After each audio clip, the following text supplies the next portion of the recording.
감사합니다. 오늘 우리 마태복음 58번째 시간입니다. 마태복음 14장 13절서부터 21절까지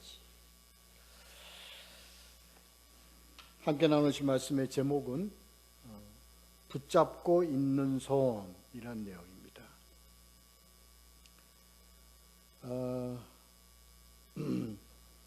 우린 지금 14장에서 이제 붙잡고 있는 손.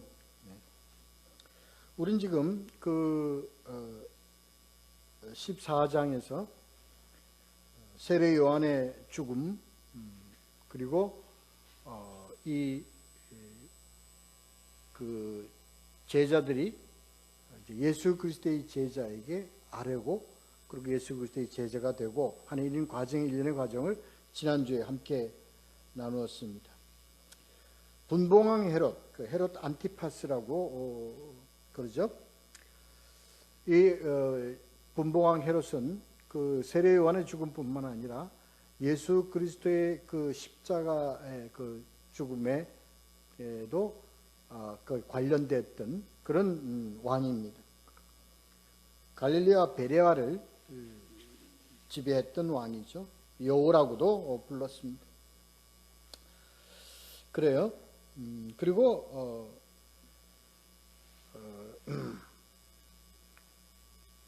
예수 그리스도와 세례 요한은 전하는 사역이 공통점이 많았다. 그렇죠. 그러니까 세례 요한도 그렇고 예수 그리스도도 그렇고 외치는 그 소리가, 그런 복음이 내용이 바로 회개하라, 천국이 가까웠다 하는 내용, 이런 내용이 같았었습니다. 그래요. 이 세례 요한의 이 죽음은 바로 예수 그리스도의 십자가의 죽음과 그런 사역을 예표하고 미리 예견하는 그러한 내용의 사건들입니다. 거기서 이제 요한의 삶과 요한의 그런 죽음 모두가 다 그런 그 전체가 바로 예수 그리스도의 모형임을, 다시 말해서 요한이 얘기했듯이 길을 예비하는 자로서의 역할을 감당하는 그러한 사역을 했다는 것을 우리가 다 나눠보았습니다.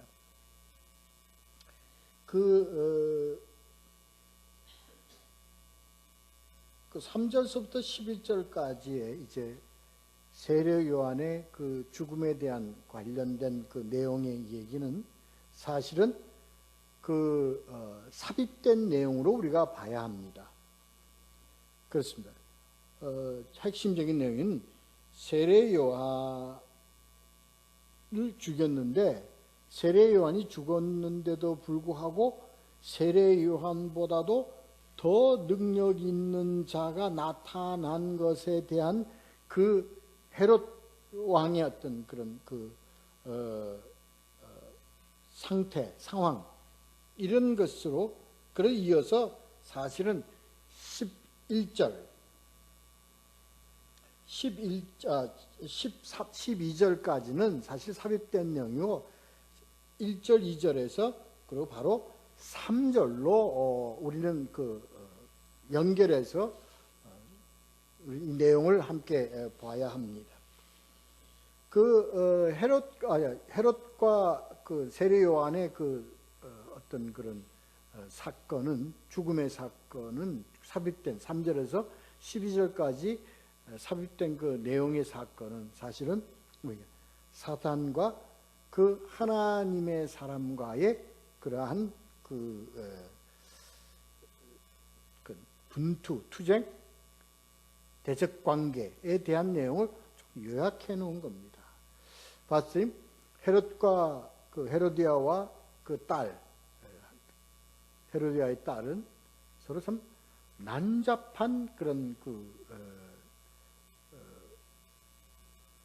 부도덕한 그러한 집안의 그런 속에서 그러한 것을 이제 율법이 세례요한이 그것을 지적하고 정죄하는 것에 대해서 그들은 분노하고 그래서 세례요한을 죽인다는 그런 내용입니다. 그래서 율법은 그러므로 끝이 나고 그리고 예수 그리스도에게로 인도하는 그러한 의미의 사건으로 이것을 지금 제시해 놓은 것이다. 이렇게 봤습니다. 그래서 초등 교사 우리 개혁에서는 그것을 이제 몽학 선생으로 그렇게 표현이 됐죠. 그렇습니다. 그래서 제자들이 이 예수를 장사하고 세례 요한을 장사하고 여기서 마태복음 28장에서 27장인가요? 27장에서 요셉이 아리마대 요셉이 예수를 장사하는 것과 연결되어 있는 그런 의미의 것입니다. 그래서 거기 뭐라고 되냐면 아리마대 요셉도 그도 예수의 제자였더라. 이렇게 표현이 되어 있습니다. 그래서 이 제자들이 세례 요한을 장사하고 그리고 예수께 아뢰입니다.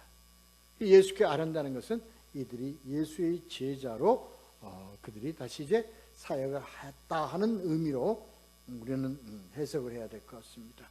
자, 그래서요 율법이 복음의 기로 이것을 인계함으로 율법이 폐해진 게 아니라 복음에 연결되어짐으로 복음 속에 율법이 포함되었다 하는 것으로 우리는 반드시 알아야 된다. 중요한 것은 그겁니다. 그래서 복음은 율법의 완성이지 율법을 폐하고 복음이 새롭게 되어진다는 의미가 아니라는 것을 우리는 분명히 알아야 합니다. 그렇습니다.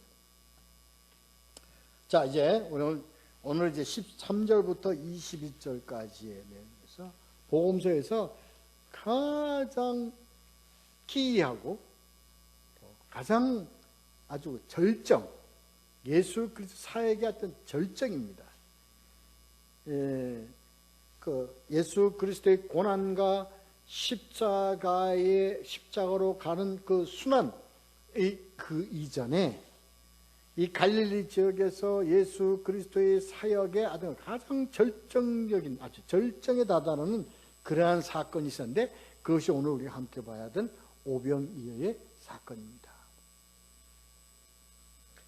이 오병이어의 사건은요, 물론 사건 그대로 보면 그건 기사입니다. 기적입니다. 그런데 이것은 그러니까 그 사건이 의미하는 포함된 내용을 우리가 반드시 알아야 됩니다.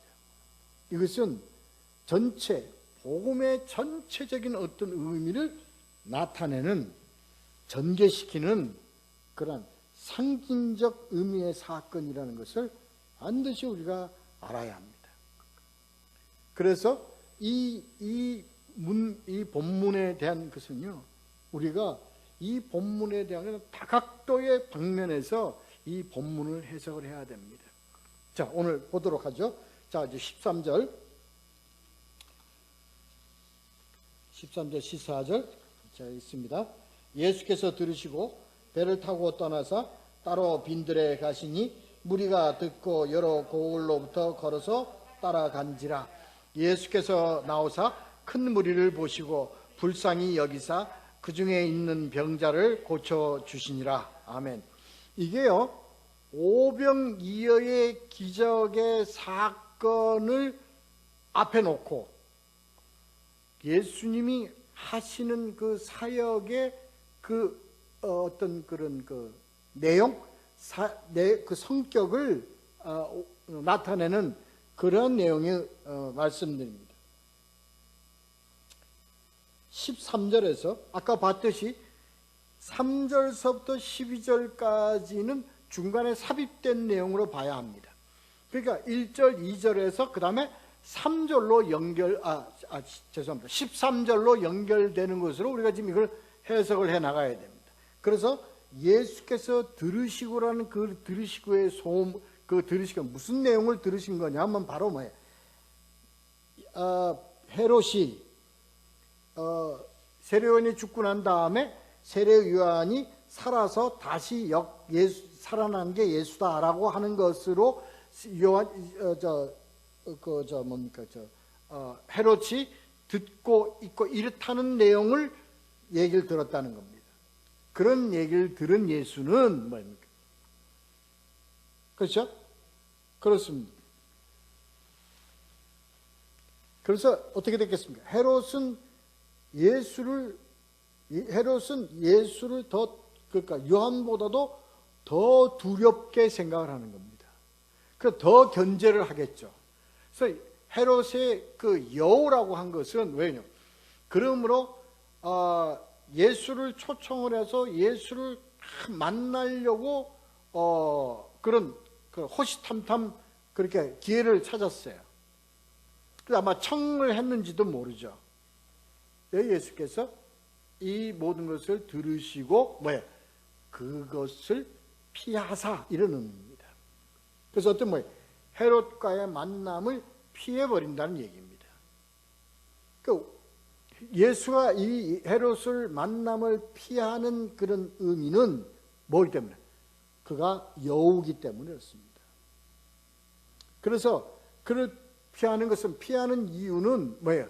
예수님은 앞에 너무나 중요하고 귀한 본 사역을 남겨놓고 있기 때문에 그렇습니다. 그것이 바로 뭡니까? 십자가의 죽음과 부활입니다. 그래서 그걸 위해서는 예수 그리스도께서는 그를 만날 필요도 없고 그와 이 사역에 그게 도움이 될 일도 아니기 때문에 피했다. 이런 의미로 우리가 받아들여야 합니다. 그래서 그를 떠나서 합니다. 바로 사역을 온전하게 마치시고 온전하게 하시기 위해서 그곳을 떠났다는 얘기입니다. 떠나서 이제 본 사역을 향해서 달려간다. 이건 하나님의 의지에 속하는 일입니다. 그렇습니다. 그런데 떠나서 예수는 어디로 가시냐면 빈들로 가십니다. 예수님이 이 빈들이라는 곳은요 참 많이 언급됩니다. 이 복음서에서 빈들이 많이 언급됩니다. 아니요, 복음서에서만 빈들이라는 것이 언급되는 것이 아니라 출애굽에서도 그리고 열왕기 하에서도 복음서 곳곳에 이 빈들이라는 것을 많이 제시하고 있습니다. 왜 이 빈들이라는 것을 많이 제시하고 있냐면요, 다시 말해서 하나님께서 하시고자 하시는 사역은 주로 빈들입니다. 그런 의미를 우리가 좀 알아야 합니다. 광야입니다. 한적한 곳입니다. 별로 황무지란 얘기입니다. 또 뭐라 그럴까요? 메마른 곳이라고 얘기를 우리가 봐야 합니다. 그리고요, 한적한 곳이에요. 그리고요, 외로운 곳입니다. 인적이 드문 곳입니다. 그래서 복음서 첫 부분에 세례 요한도 이 빈들 광야에서 사역을 했습니다. 메뚜기와 석청을 먹으면서 광야에서 사역을 하고 외쳤습니다. 누가 듣는다고요? 누가 듣는다고요? 듣는 사람 없는데 그렇게 한 겁니다. 그럼에도 불구하고 이 하나님은 이 세례 요한이 빈들에서 광야에서 외치도록 했습니다. 광야에서 사역하도록 했습니다. 그래서 이 사역, 하나님의 사역의 지경은 바로 광야입니다. 빈들입니다.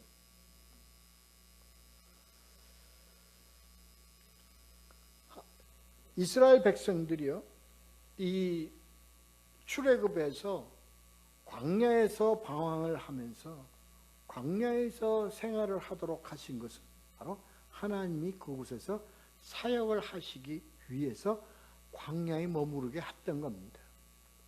그래서 하나님의 의미 있는 사역은 다 어디서? 이 빈들, 광야에서 다 이루어졌습니다.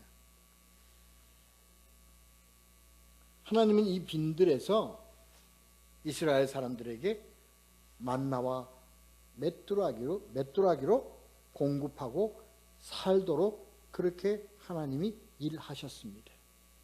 구름기둥과 불기둥으로 이 광야에서 백성들을 인도하였습니다. 하나님의 사역이나 하나님이 원하는 그 하나님의 사역지와 지경은 이러한 빈들이고 황무지라는 것을 우리가 알아야 합니다. 하나님은 환경 좋은 곳으로 하나님의 그 제자들, 예수 그리스도의 제자들을 가시기를 원치 않습니다. 하나님은 예수 그리스도의 제자들이 어디에? 황무지로 가기를 원합니다. 빈들로 가기를 원합니다. 우리는 좋은 환경 속에서, 좋은 여건 속에서 사역하기를 원하죠. 좋은 환경 속에서의 그 교회, 좋은 환경 속의 공동체, 좋은 환경 속의 가정에서 하나님의 자녀로서의 삶을 살기를 원합니다. 하나님의 원함은 그렇지 않습니다. 하나님의 원함은 빈들이요, 광야요, 그리고 메마른 곳에서 하나님은 자녀들이 살기를 원합니다. 이유가 있죠. 왜 이유가 있을까요? 하나님은 빈들에서, 그 광야에서 하나님의 공급과 하나님의 양식을 공급하는 것을 알게 하려 하심이라는 거예요. 대단히 중요한 내용입니다.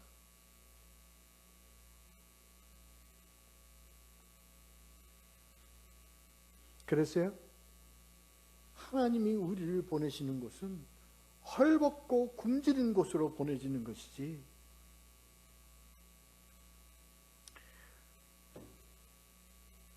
풍성하고 물질이 풍부하고 많은 그런 환영을 하는 곳으로 우리를 보내지 않습니다.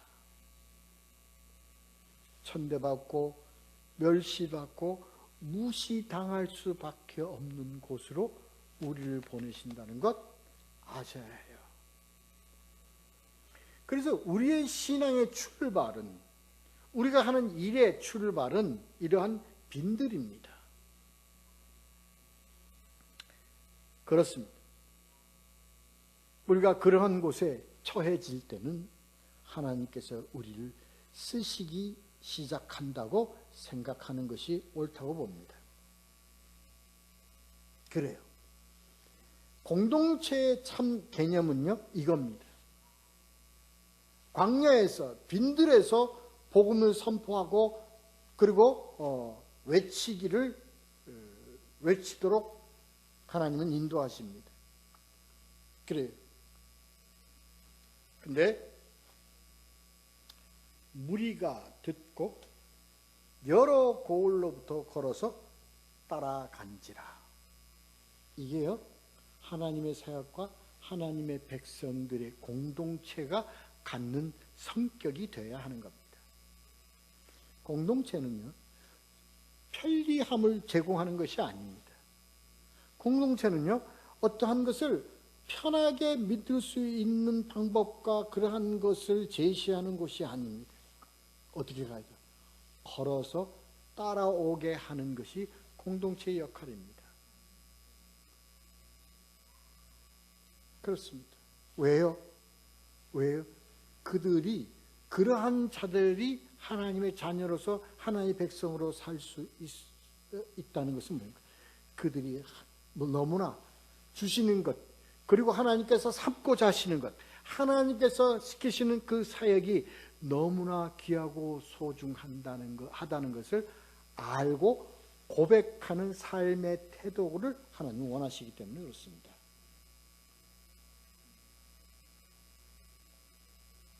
그걸 자의적으로 할 수 있나요? 자의적으로 할 수 없어요. 말은 쉽죠. 쉽게 됩니까? 안 됩니다. 이 사역자도, 그러니까 이 목회자도 같은 상황입니다. 좀 편한 곳으로 해서 물질의 어려움 겪지 아니하고요. 그리고 좀 편하게 이렇게 하기를 지금도 그렇죠. 원합니다. 근데 그것은 하나님이 가시라고 한 지경은 아닙니다. 하나님은 빈들이요, 하나님은 강려로 가서 일하시기를 원하십니다. 그리고요, 그 말씀을 듣고 따라오고 그 말씀이 귀한 것을 아는 자들은요, 뭐예요? 이것이 귀하기 때문에 환경과 어려움을 딛고 이것을 따라와 이 말씀을 듣고 그 말씀을 전하는 자로서의 삶을 살아가므로 하나님의 사역이 귀하다는 것을 고백하는 그러한 삶을 사는 것입니다. 이해가 되십니까? 그렇습니다.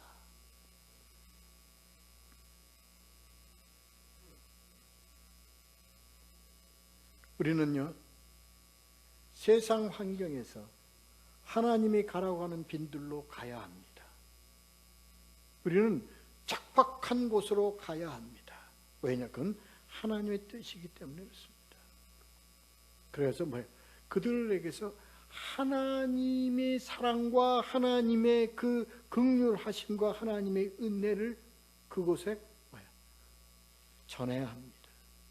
증거해야 합니다. 그리고 그것으로 품어야 합니다. 이 역할을 맡아야 하죠. 그렇습니다. 그래서 예수께서 나오사 큰 무리를 보시고 이러한 하나님의 그 귀한 사역을 알고 환경과 무엇을 딛고 일어서 예수께로 나오는 큰 무리들을 보시고, 그 다음에 사역의 근거는 뭡니까? 사역의 동기는 긍휼입니다. 불쌍히 여김입니다. 여기서 불쌍히 여김이라는 것은요, 잘 우리가 이것을 알아야 합니다. 내가 불쌍히 내가 하나님의 성도이기 때문에 내가 저 사람을 불쌍히 여겨야 한다는 그 불쌍함이 아닙니다. 잘 들으세요. 이거 중요한 내용입니다. 내가 저를 불쌍히 여기는 거 아닙니다. 불쌍한 놈이 불쌍한 사람을 불쌍히 여길 수 있습니까? 그럴 수 없습니다. 여기서 연민이 긍휼히 여기는 그 마음이라는 하나님이 나와 그리고 우리 모두에게 하나님이 주시는 그 긍휼함을 아는 긍휼함이래요. 아시겠습니까? 그건 나의 긍휼함이 아닙니다. 하나님의 긍휼함을 내가 갖는 거예요. 하나님의 긍휼함으로 그에게 다가가는 거지 내가 긍휼히 여기서 가는 건 아니라는 것을 우리 분명히 알아야 됩니다. 이것 아니면요, 긍휼을 받는 사람들은요, 이것을 어떻게 받습니까? 역겹게 받습니다.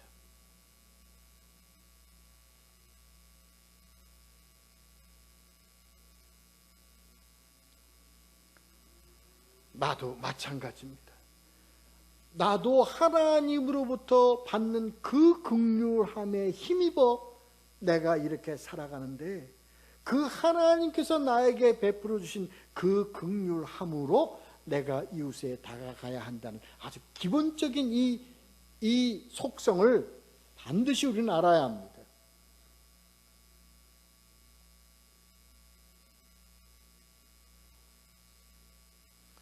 이러한 긍휼함을 가지지 못하는 자들은 하나님이 나에게 주시는 긍휼함을 내가 알거나 그것을 소유하지 못하는 자들은 내가 이웃을 위하여 긍휼한 마음으로 내가 기도할 수가 없습니다. 왜 그런지 아십니까? 긍휼함의 근원이 나라면 내가 하나님께 기도할 됩니까? 안 됩니다. 그 하나님의 긍휼함을 아는 내가 하나님의 긍휼함을 위해서 내가 그를 위해서 기도하게 되는 겁니다. 이 내용 반드시 우리가 잘 알아야 됩니다. 우리가 이것을 잘못 알고 잘못 판단해서 내 긍휼로 자꾸 이것을 생각하며 했기 때문에 뭐가 돼? 신앙의 교만함이 나타나 버리고 마는 거예요. 왜요? 저보다 좀 나은 내가 나보다 못한 저를 불쌍히 여기는 것처럼 하기 때문에 그렇습니다. 그는 절대로 나보다 못하기 때문에 하나님이 긍휼을 베풀어 주시는 것 아니에요.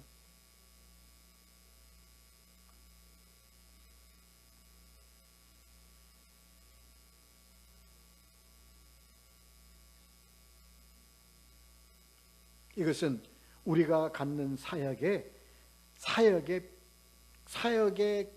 우리 인격의 아주 필수성입니다. 우리 이걸 굉장히 중요하게 생각을 해야 되고요. 이제 이건 아주 반드시 이것은 우리가 이러한 영성을 가지는 이런 긍휼, 하나님의 긍휼을 마음에 품을 수 있는 그런 영성을 우리가 갖지 아니하면요, 절대로 이웃을 사랑으로 품을 수가 없습니다. 내가 옆에 있는 자들 불쌍히 거지 동냥하듯이 그를 불쌍히 여긴다면 그거는 아주 금물입니다. 정말 나쁜 겁니다. 여기서 말씀하시는 그 긍휼, 불쌍히 여기는 그 긍휼은 하나님 예수님의 긍휼하심이에요.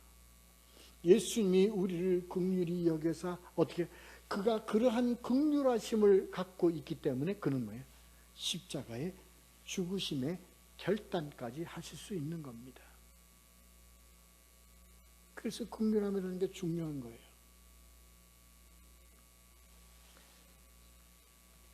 그래서 우리가요, 병자를 고쳐주고 그를 위해서 기도하고요, 그를 위해서 이 하는 모든 것의 근원은 뭐예요? 예수 그리스도의 긍휼함이에요. 내 긍휼함이 아니라 예수 하나님의 긍휼하심이에요. 이것 분명히 알아야 합니다.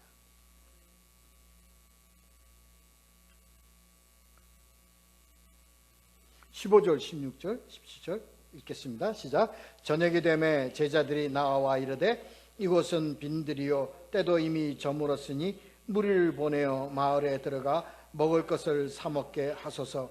예수께서 이르시되 갈 것 없다. 너희가 먹을 것을 주라. 제자들이 이르되 여기 우리에게 있는 것은 떡 5개와 물고기 2마리 뿐이니이다. 아멘. 우리가 지금 13절하고 14절에서 우리 이 사역의 내용에 대해서 나온 이것을 우리가 중요하게 우리가 생각하지 않으면 15절, 16절, 17절에 대한 의미를 정확하게 이해할 수가 없습니다. 우리는요, 마가복음에서도 우리 오병이어의 이적을 다루었습니다.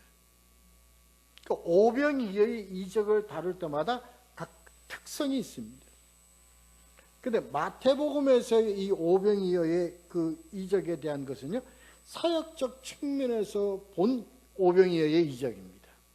그래서 사역의 의미가 얼만큼 중요하다는 것을 우리는 이 본문에서 우리가 다뤄야 합니다. 그래서요, 이 사역의 본 그 의미는 뭐예요? 우리는 하나님이 가라고 하는 그곳 척박한 곳으로 빈들로 우리가 나아가야 하고, 그리고 복음의 귀함을 알고 깨달아 무리가 모이는 하나님의 자녀들을 하나님은 예수님의 그들을 긍휼히 여기사, 이겁니다. 이게 사역의 본질입니다. 사역의 근본적인 인격성의 필수성입니다.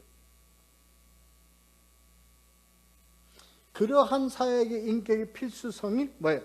필수성을 가지라고 하는 것이 15절, 16절, 17절에 나와 있는 내용입니다. 자, 봅시다 한번.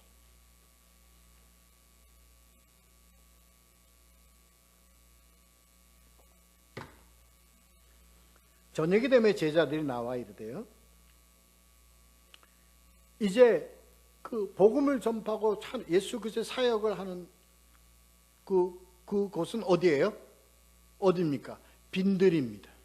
하나님의 사역지입니다. 하나님의 사역지에서 우리가 그 공동체가 이게 그렇다고요? 공동체가 공동체가요, 우리는 뭐야만 하나님의 사역에 말씀을 나누고 말씀과 함께하고 말씀 나누고요. 거기서 또 그 우리들의 사역을 한편 이렇게 나누잖아요. 예수님 치료해 주시고 예수님이 이제 우리를 인도하시고 하시잖아요. 이렇게 하다 보니까 이게 뭐 어떤 때 이러한 것이 뭐예요? 무엇과 충돌이 되냐면요, 현실과 충돌이 되는 겁니다. 왜요? 우리는 육신을 가졌기 때문에, 세상의 삶을 살기 때문에. 그래 뭐가 돼요? 배가 고파요. 추워요. 배가 고파요. 여기 지금 이런 의미입니다. 이게 어떻게 돼요? 저녁이 되니까 이젠 날도 저물어지고 춥기도 하고 못 먹어서 한참 말씀에 우리가 그 사는 예수 그리스도의 사역에 우리가 열심히 빠지다 보니까 배가 고팠어요. 이게 우리가 하나님의 믿음의 공동체가 갈 때 부딪히는 충돌점입니다. 뭘까 충돌해요? 현실과 충돌이에요.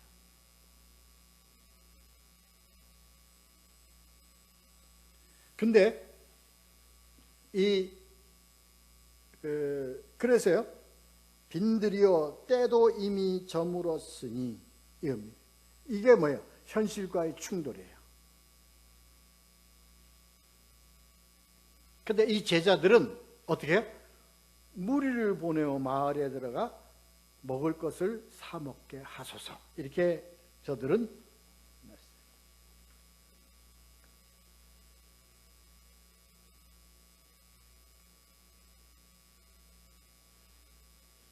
아주 우리 그 교회가요, 우리가 당연히 우리가 이건 얘기할 수밖에 없는 내용입니다. 아주 지극히 현실적이죠. 배고파, 아니 먹어야 하니까 벌어야 하잖아요. 먹어야 하니까 어떻게 우리 집으로 가야 되잖아요. 뭐 해야 되니까 일터로 가야 되잖아요. 그것을 의미하는 게 아닙니다. 이건 여기서 그걸 의미하는 게 아니고요.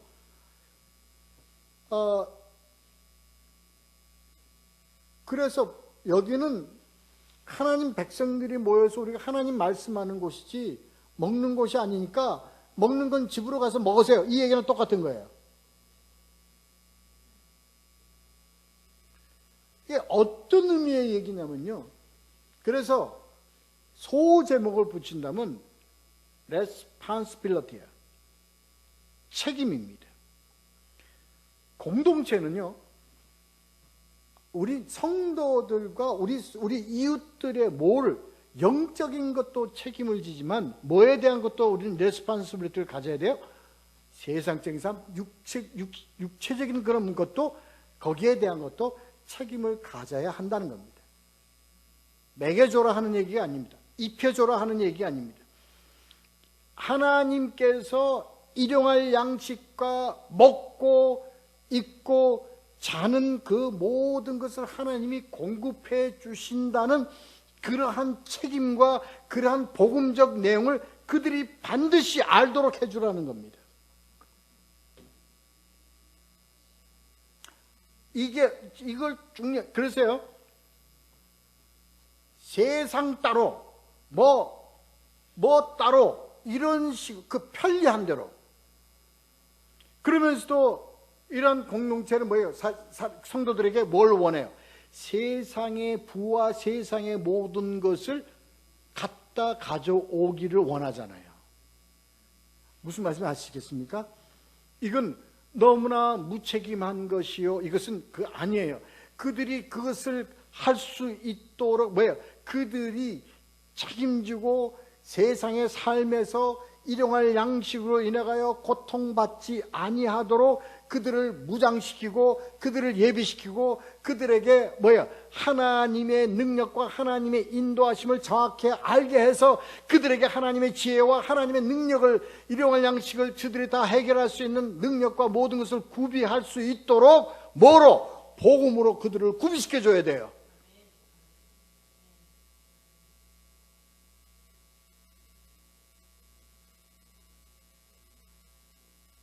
그래서 그가 일용할 양식을 해결하지 못해 고난과 핍박 속에 있다면 교회는 그들을 수용해야 합니다. 그래서 초대교회 교회가 뭐야? 서로 떡을 나누고 우리가 무엇을 나누어 살아가는 모습을 제시하는 겁니다.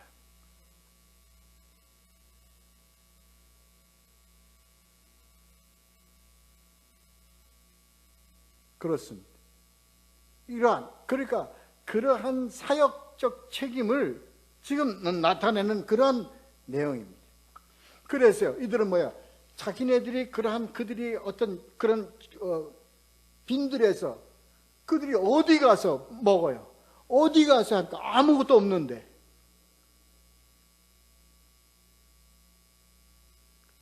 이 무책임한 이 제자들 말이에요. 모르니까. 그럴 수 있다고. 교회는요, 거기에 대해서는 무책임해요.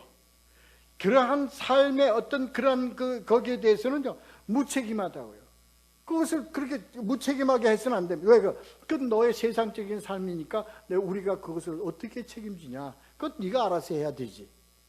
하나님은 영적인 축복을 받는 이렇게만 한다면 하나님의 뜻하시는 것이 아닙니다. 하나님의 뜻하는 것은 하나님이 영적인 삶을 살기 위해서는 이 세상 가운데서도 하나님이 적어도 이 세상 백성들에게 주시는 그 일용할 양식은 그가 혜택을 받고 그 안에서 삶을 살 수 있도록 그들을 가이드해야 될 책임이 있는 거예요.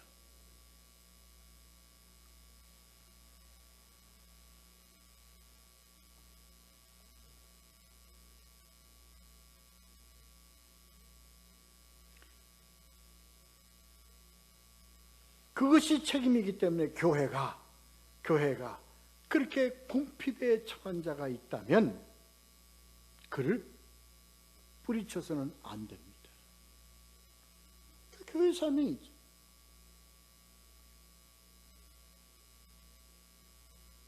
이건 동양의 의미가 아닙니다. 구제의 의미가 아닙니다. 사역의 의미입니다.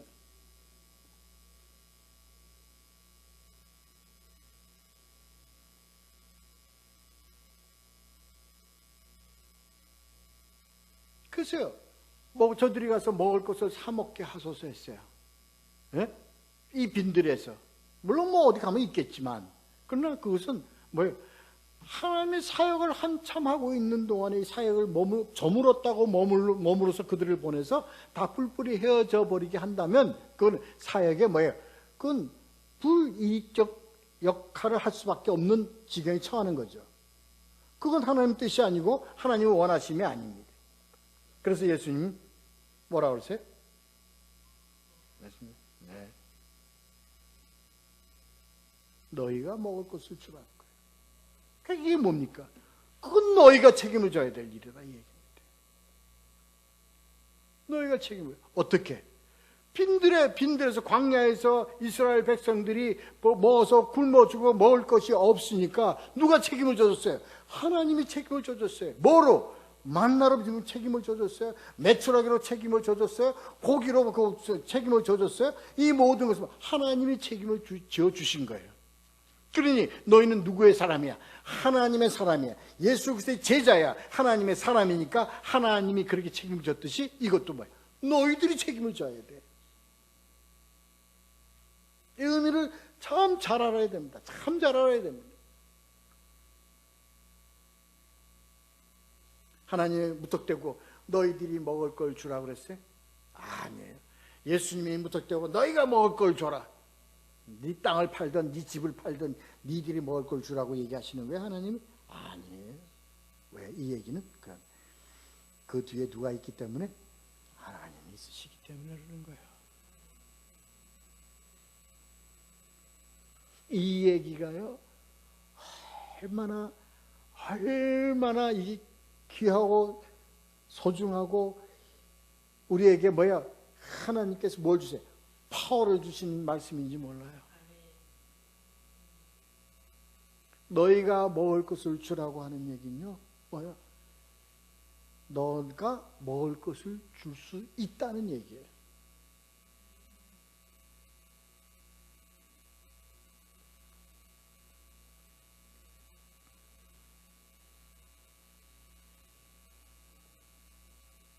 이것은요, 너희들이 네가 먹을 걸 주는 게 어떻겠니? 이게 아니에요. 네가 먹을 것을 줬으면 좋겠다, 이 얘기 아니에요. 뭡니까? 주라. 명령입니다.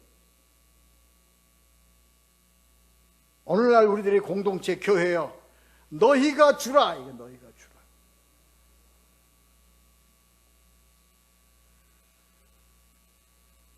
여러분, 오늘날 기독교가 왜 이렇게 엉망진창으로 망가뜨려진 줄 아십니까? 다른 거 없습니다. 다른 거. 교회가 왜 그랬어요? 다른 거 없이 뭐예요? 이 레스판시빌리티가 없기 때문에 그렇습니다. 갖다 바치라고는 얘기를 해도,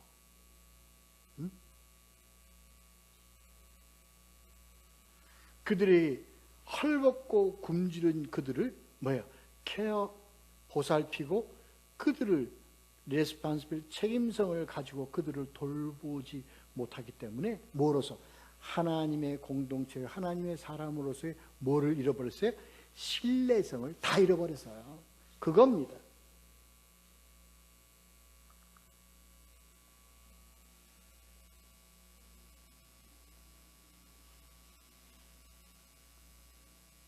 그래요. 우리는 당연히 그럴 수밖에 없어요. 당연히 그럴 수밖에 없어요. 우리에게 떡 5개와 물고기 2마리 뿐입니다. 우리 교회 지금 뭡니까? 우리 교회가 이게 지금. 여기 지금 이 상가에 있는 뭐가 있습니까? 여기 지금. 우리가 뭘 보고 우리 지금 우리 보고 그들을 먹이고 그들을 살리라고 그렇게 얘기하십니까? 당연한 얘기죠. 당연한 얘기죠. 당연한 얘기입니다. 그것이 믿음이 부족하다는 얘기 아닙니다. 그래서 뭡니까? 우리가 다 되면 우리가 하나님께 우리가 불평할 이유가 뭐 있어요? 우리 하나님께 우리가 구할 이유가 뭐가 있어요? 그래서 하나님 우리에게 뭘 주신 거예요? 무한의 그 한계를 극복할 수 있는 길, 기도라는 걸 우리에게 주신 거예요.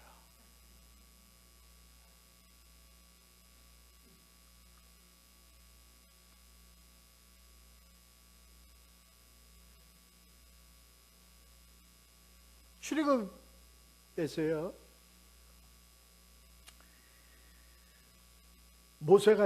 하나님이 이제 모세를 세웠잖아요. 그러니까 모세가 3장 10절에서 11절에서 모세가 이렇게 얘기했죠. 하나님한테 덤벼들어요. 내가 누구이에? 내가 뭔데? 바로에게 가서 이스라엘 자손을 애굽에 인도하여 내리까? 이거예요. 그 얘기입니다. 내가 뭐 능력이 있어요? 내가 무슨 그게 있어요? 힘이 있어요? 내가 무슨 그게 있어요? 내가 어떻게 가서 바로한테 가서 백성 내달라고 내가 얘기하겠습니까? 네, 이거 마찬가지 얘기죠. 지금 우리 지금 갖고 있는 게 뭐예요? 아무것도 없는데 떡 5개 아니라 떡 2개도 없어.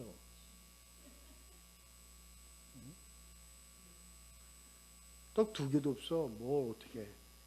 요 있는 가지고 우리가 뭘 하라는 거야? 우리가 요 있는 가지고서 하나님 우리가 무슨 하나님 복음의 새 끌고 가라? 어떻게 해요 우리가?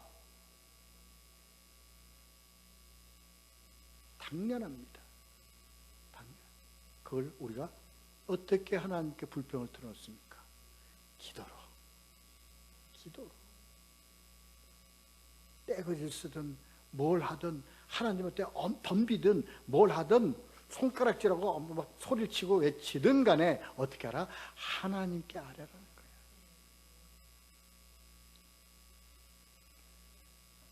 그래요. 하나님이 뭘 가지고 일하셨어요?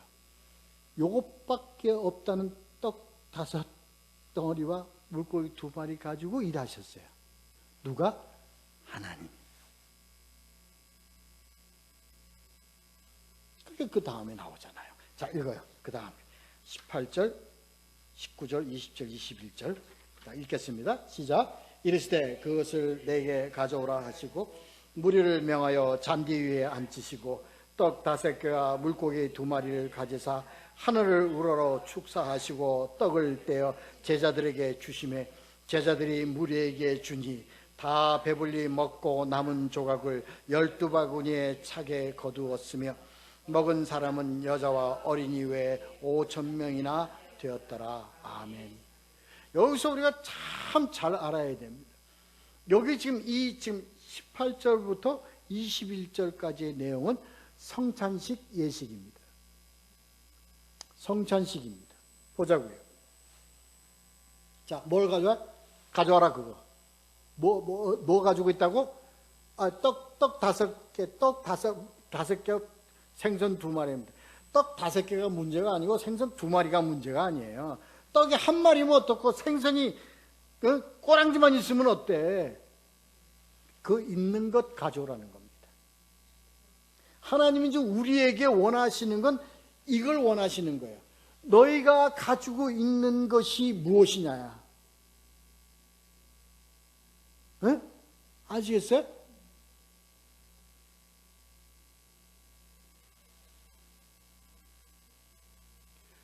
너가 가지고 현재 가지고 있는 것을 가지고 오라는 거야.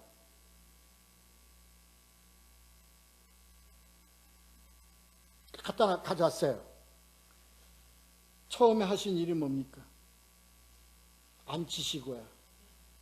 어디 앉히죠? 잔디밭에 앉히셨어요. 야, 그래도 뭐 잔디밭이니까 그린필드 아닙니까 이게? 앉히셨어. 이게 우리 했잖아요. 마가복음. 마가복음에서는 어떻게 해요? 어떻게 앉혔어요? 50명씩, 또는 100명씩 이렇게 앉혔다는 거예요. 이거 뭘 얘기하는 거예요? 공동체를 형성시켰다는 겁니다. 응? 앉히시고 공동체를 형성시켰다.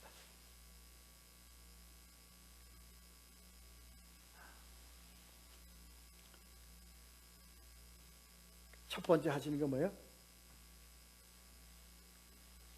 가지시고. 뭘? 우리의 것을 하나님이 가지시고 해요.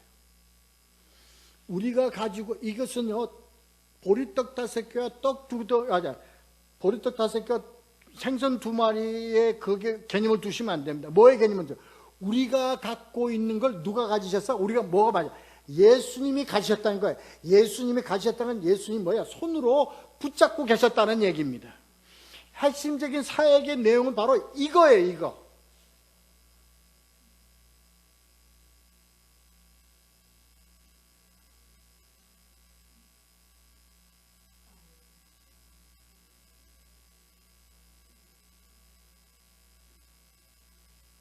예수님이 가지고 계신 거, 이것 가지고 계시는 거예요. 이것 가지고 처음에 하신 게 뭐예요? 하늘을 우러러 뭐야 하시고? 축사하시고요. 이게 뭐야? 예수님이 사역의 첫 번째 사역입니다. 뭘 가지고 축사하셨어요? 우리 거를 가지고. 누가 가지고? 예수님이 가지고 축사하셨어요. 여기에 다른 거예요.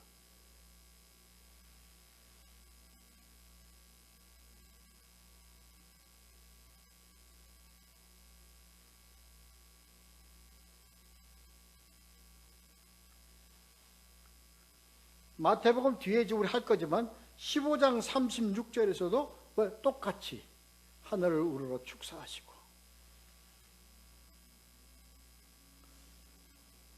마태복음 26장 26절 마지막 유월절 마지막 식사 때도 예수님이 우러러 축사하시고, 바울이 고린도전서 11장에서요 그 성찬에 대한 얘기를 하실 때 뭐야? 축사하시고요. 뭘 가지고? 우리 거를 가지고.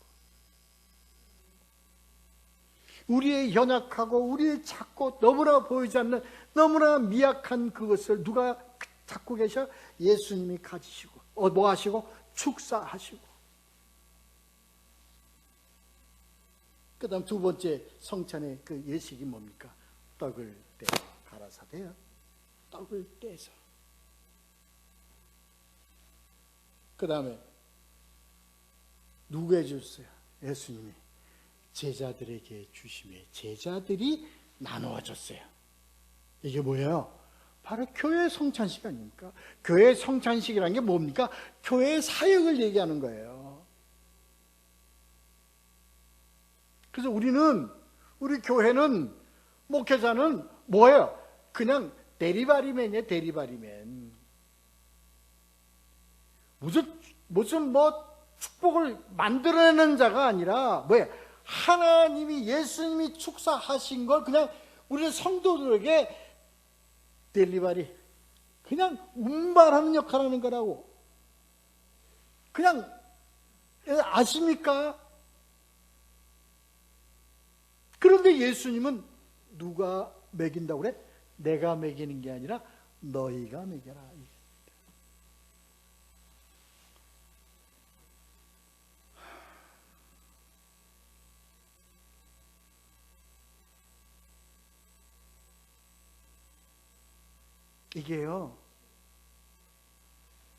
이게 복음의 신비. 이 복음의 신비는요, 말씀의 내용의 신비만 얘기하는 거 아닙니다. 예수님의 사역, 예수님이 일하시는 것, 예수님이 무브온 움직여 가시는 그러한 비밀이 누굴 통해서? 우리를 통해서 나타내는 비밀이 있다고요. 그거는 왜 몰라? 그거는.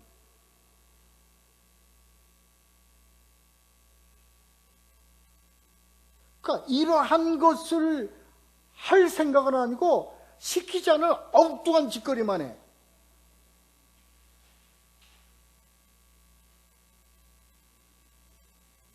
그렇다고. 이거예요. 이게 우리들이 할 역할은요, 예수님이 축사하신 것을, 예수님이 축복해 주시는 것을 우리는 딜리바리, 연결해 주시는 거예요. 그냥 나누어주는 역할을 하는 거예요. 이게 누구의 역할입니까? 우리의 역할이요, 여기 있는 저 목회자의 역할이에요. 우리 교회의 역할이라고요. 우리가 축복을 만들어서 넘겨주는 거 아니에요. 우리가 축복을 생산해갖고 만들어주는 거 아니고, 우리가 기적을 만들어갖고 넘겨주는 거 아니에요. 예수님이 하신 기적을 그대로 옮겨주는 역할을 하는 거라니까.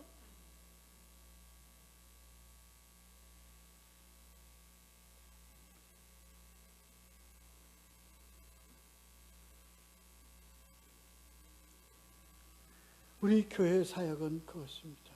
단지 우리는 예수님이 가지시라는 건 뭐예요? 그러한 긍휼, 사역의 그 근본인 긍휼함. 이 긍휼함은 뭐예요? 네가 불쌍하다고 여기는 게 아니라 하나님이 우리에게 주시는 그 긍휼함을 내가 알기 때문에 내가 그 긍휼을 품는 거예요. 마찬가지입니다. 하나님이 그 긍휼을 우리가 받았기에 그 긍휼을 그냥 넘겨주시는 거예요.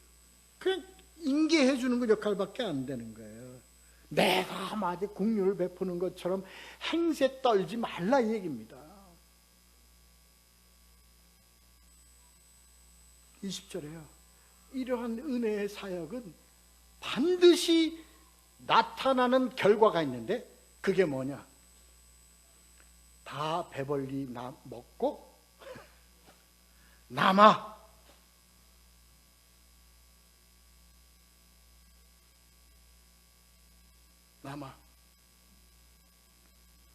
어떻게 남아? 12바구니가 남아. 응? 이 하나님의 사역은, 채우고 먹이고 살리는 사역은 끊임없이 지속되어져 간다 이 얘기입니다.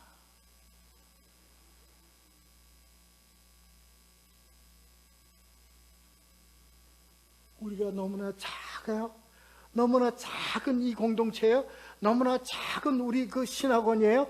너무나 작은 우리 그 교단이에요. 그러나 하나님이 그 작은 것을 예수님이 붙잡고 축사하시고 끊임없이 남은 조각이 12바구니에 채워져 가는 이 사역이 세상 끝날까지 갈 줄로 믿습니다. 그래요. 당연합니다. 그것은 우리가 예수님의 말씀 명령을 듣고 예수님의 말씀에 우리 순종함으로 이 사역을 받들어 섬기며 이 사역을 우리가 행할 때는요, 여러분의 신앙의 삶을요 받들어 섬기며 예수님의 뜻을 받들어 섬기며 그 말씀에 순종하며 살면요, 그러한 신앙적 삶이 세상 끝날까지 지체치 아니하고 또 중지되지 아니하고 끝없이 이루어져 갈 것을 확실하다고요. 그런데 우리는 어디서 사역을 하고 있어요? 빈들에서 사역을 합니다. 환경도 어렵고요, 힘들고요. 그러나 예수님이 하시는 그 사역 의지하고 나아가면 예수님의 축사와 떼어 우리에게 주시는 그 하나님의 그 능력을 우리는 다 갖고 그 능력 끝날까지 베풀어가며 우리는 그 하나님의 사역에 쓰임받는 일꾼들의 삶 살아갈 걸로 저희들은 확실히 믿습니다. 그래서요, 이 21절에 5,000명이나 되었더라 하는 이 얘기는요, 무한하다 이 얘기입니다. 남자만 5,000명이니까 여자하고 아이들까지 합하면 숫자가 한 15,000에서 2만까지 된다고 하는데, 그 숫자의 개념을 가지고 얘기하는 것이 아니라 무한하다. 뭐가? 네가 가지고 있는 것으로. 네가 가지고 있는 것으로. 그러니까 네가 가지고 있는 그 작은 것에 예수님이 축사하시고, 그래서 이렇게 해서 이루어져 가는 사역을 통해서 먹는 자가, 배불리 먹는 자의 숫자가 어떻게 해요? 무한하다. 이게 하나님의 사역과 하나님의 그 역사의 비밀된 것입니다. 이게 복음이에요. 우리 이 오병이어는 바로 복음 사역을 나타내는 것을 의미하는 겁니다. 우리들이 하나님의 복음 사역에 쓰임 받는 우리들은 이렇게 되어져 간다는 것을 예수님이 아주 펼쳐서 우리에게 설명해 주시는 거예요. 이 사건을 통해서. 그렇습니다. 더 하고 싶은데 그만합시다. 예, 그렇습니다. 그래서 이러한 삶 우리가 매일같이 이렇게, 그러니까 우리가 말씀 따라서 그 말씀 순종하고요, 말씀 속에서 우리가 역사하며 살아가는 것이 어떠한 것을 갖고, 오늘 주님께서 말씀하신 것, 축사하셔서 넘겨줘서 먹는 자의 숫자가 무한하고 거기에서 남아 항상 지속적으로 이루어져가는 하나님의 축복 속에 있는 우리 모두가 되시기를 예수 그리스도의 이름으로 축원합니다. 기도하겠습니다.